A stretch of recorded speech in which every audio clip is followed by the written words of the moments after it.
ইংরেজি গণমাধ্যম the daily স্টারের অন্তর্বর্তীকালীন সরকারের প্রধান উপদেষ্টা অধ্যাপক ডক্টর মোহাম্মদ ইউনূস পদত্যাগ করেছেন এমন একটি সংবাদ সম্প্রতি সামাজিক যোগাযোগ মাধ্যম ফেসবুকে ভাইরাল হয়। বৃহস্পতিবার ২২ মে দুপুরের পর অনেক নেটিজেনকে তাদের ওয়ালে শেয়ার করতেও দেখা যায়। পরে সংবাদটি ভাইরাল হলে তার ব্যাখ্যা দেয় দ্য ডেইলি স্টার কর্তৃপক্ষ।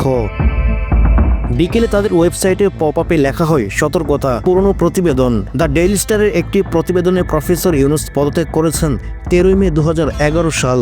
ইচ্ছাকৃতভাবে ফেসবুকে পুনরায় পোস্ট করা হয়। এটি বর্তমানের কোনো ঘটনার সাথে সম্পর্কিত নয়।